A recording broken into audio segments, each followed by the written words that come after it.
Alors on est en direct avec Eric, le Jardin d'Ella à Calian, producteur de basilic, transformateur de pistou. Est-ce que le pistou, on le cuit ou on le met frais? Alors il faut pas cuisiner le basilic si on met du pistou dans une ratatouille ou même dans la soupe au pistou au moment où ça cuit, c'est complètement inefficace. Le basilic ne supporte la chaleur que quand il est dans la serre ou en plein champ. Donc c'est à utiliser cru, c'est à rajouter dans les pâtes ou dans quelque chose de cuit une fois que la cuisson est terminée. Mais l'idéal c'est il est cru, donc profitez-en, il a vraiment le goût du basilic, il va vous parfumer vos plats. Vous ne le faites pas chauffer, on l'utilise tel quel. C'est-à-dire mon plat à chauffer, j'éteins mon feu, je verse mon pistou et je recouvre, ou est-ce que je verse mon pistou dans l'assiette une fois que j'ai servi mes convives? On peut toujours mettre une cuillère dans le plat commun une fois que la cuisson est terminée, que le plat est sur la table. Et n'en mettre pas beaucoup, quitte à après avec une petite cuillère, chacun s'en rajoute dans l'assiette. C'est parfumé, c'est des fois dommage de mettre un pot de pistou entier, c'est un petit peu du gaspillage. Donc c'est un produit en plus qu'on vend le même prix depuis 7 ans pour ce qui nous concerne. Donc utilisez le cru, c'est bien mieux, cuit, vous serez déçus. Et un pot de pistou, justement, pour avoir une idée du dosage, comment je peux estimer combien de plats ou combien de convives Bon, avec un pot de pistou de 180 grammes, vous pouvez faire des pâtes au pistou ou des salades agrémentées de pistou. Alors si c'est que des pâtes au pistou, vous pouvez manger, je pense, à 8-10 personnes sur un pot de pistou. Après, une fois qu'il est entamé, vous pouvez très bien le remettre au frais. Vous remettez un petit peu d'huile au-dessus parce que sinon il va s'oxyder, il va noircir et on se donne du mal pour avoir un basilic et un pistou qui ait la couleur du basilic. Donc un petit peu d'huile sur le dessus.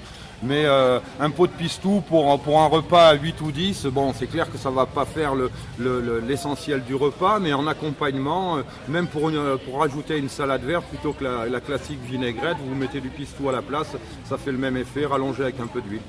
Alors, on est d'accord, là tu nous parles d'huile, parce que pour toi il est logique qu'on parle d'huile d'olive. Oui, on parle d'huile d'olive. Il y a des fois des gens qui me demandent, quand je leur dis quand on fait des pâtes au pistou, ils disent « Ah mais non, on met du beurre », mais c'est normal, ils sont dans des régions où il y a une production laitière. Nous, on est dans une région où il y a des oliviers, il faut profiter de l'huile d'olive qu'on a ici. Et c'est la base, hein. Il y a 60% d'huile d'olive, 40% de basilic. Et si vous avez du basilic dans le jardin et que vous voulez faire votre pistou, vous prenez votre basilic, vous le pesez, vous mettez 10% du poids du basilic en sel et après vous mettez 60% d'huile, vous broyez tout ensemble et puis vous mettez au frais. Un peu d'ail? Alors moi, quand les gens font leur pistou, moi qui suis un amateur d'ail, et je m'en excuse auprès de ma voisine là-bas parce que son ail est excellent, mais je conseille aux gens de ne pas mettre l'ail en même temps qu'ils broient le basilic parce que l'ail va fermenter. Alors il se trouve que nous, on a quelques combines qui nous permettent de proposer un produit où il y a de l'ail à l'intérieur, mais assez peu, il y a environ 1%, 1% et demi d'ail. Mais si vous le faites pour chez vous, et pour éviter la fermentation, ne mettez pas l'ail quand vous broyez le basilic avec l'huile d'olive et le sel. Et après, donc basilic frais, on imbibe tout ça d'huile et hop, on ferme le pot. Est-ce qu'il faut retourner le pot? Est-ce qu'il faut le remplir à fond? Comment éviter que, comme sur des confitures ou des plats cuisinés, il puisse y avoir des problèmes de conservation dans le pot? Je pense que le plus simple, c'est une fois que vous avez fait votre pistou et que vous le mettez en pot, laissez 1 cm d'huile d'olive sur le dessus, vous le mettez au frais, il ne bougera pas. Voilà, vous pouvez le mettre dans le bac à légumes. Si des fois c'est un peu trop froid, l'huile va figer, ce qui n'est pas du tout un problème pour la conservation. Juste si c'est pour mettre sur des toasts avec du fromage de chèvre ou si c'est pour mettre dans une salade de tomates, pensez à le sortir un petit peu plus tôt du frigo, sinon l'huile sera figée, mais ça ne pose pas de souci. Alors aujourd'hui, tu es avec nous en direct du marché des producteurs d'Ops. Le pistou, tu le présentes, tu le vends sur ton stand. Combien ça coûte?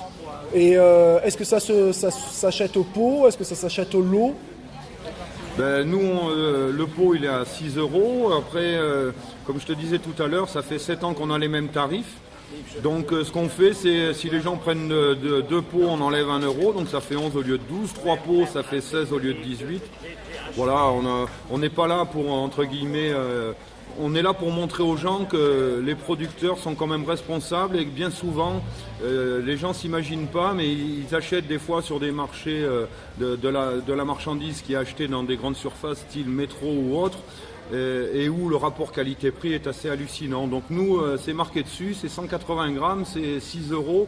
Et si on prend le temps de discuter un petit peu pour savoir le travail que ça représente, un cueilleur, parce que nous on cueille à la main à la différence d'exploitation où ils cueillent avec des machines, nous pour une question de qualité de produit on cueille à la main. Et bon, un cueilleur, si le basilic est beau, en 1 heure il va cueillir 3,5 kg. Je vous laisse réfléchir un peu par rapport aux charges, par rapport à la réalité d'une exploitation agricole, une réalité économique. On est raisonnable, ça fait 7 ans qu'on a les mêmes prix et on les tient. Justement, cette réalité économique, le jardin d'Ella, c'est combien d'agriculteurs et d'employés saisonniers? Nous, on est 2 à l'année, 2 au SMIC, on ne s'emballe pas. Et puis on embauche 2 personnes en contrat saisonnier. Et puis là, on va embaucher quelqu'un pour 15 jours parce que c'est quelqu'un qui se retrouve dans une difficulté un petit peu passagère. Donc on va essayer de lui filer un coup de main. Le but étant là, le but étant de maintenir une agriculture biologique dans des endroits où le foncier est inaccessible. Et de par notre action, on permettra à des jeunes de s'intéresser à l'agriculture, d'envisager de s'installer. On est aussi proche du collectif Terre de Liens. On est adhérent à la NEF qui aide des projets d'installation. Donc on essaye d'avoir une cohérence. C'est pas une opportunité de faire du bio pour vendre du bio à des gens qui ont les moyens de se l'acheter. C'est vraiment essayer de faire une prise de conscience à la fois sur ce qu'est le travail, sur ce qu'on va laisser demain à nos enfants, en possibilité à la fois de travailler au pays et de maintenir une agriculture raisonnable.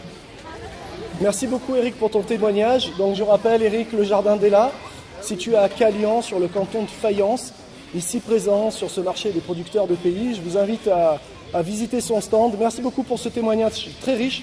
Je vous disais, allez à la rencontre de ces personnes, ce sont de véritables artistes, ce sont des artistes engagés sur des thématiques, que ce soit sur l'approche sociale et écologique autour d'une exploitation agricole, que ce soit pour le faire connaître et le faire valoir de méthodes, que ce soit de vinification ou pour le séchage de la charcuterie, etc. Enfin, vous avez vraiment rencontré des gens, dans le sens noble du terme, qui ont du vécu et qui savent très bien de quoi ils parlent.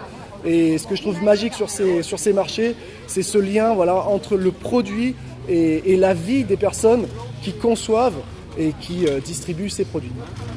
Allez, on va continuer. À tout à l'heure.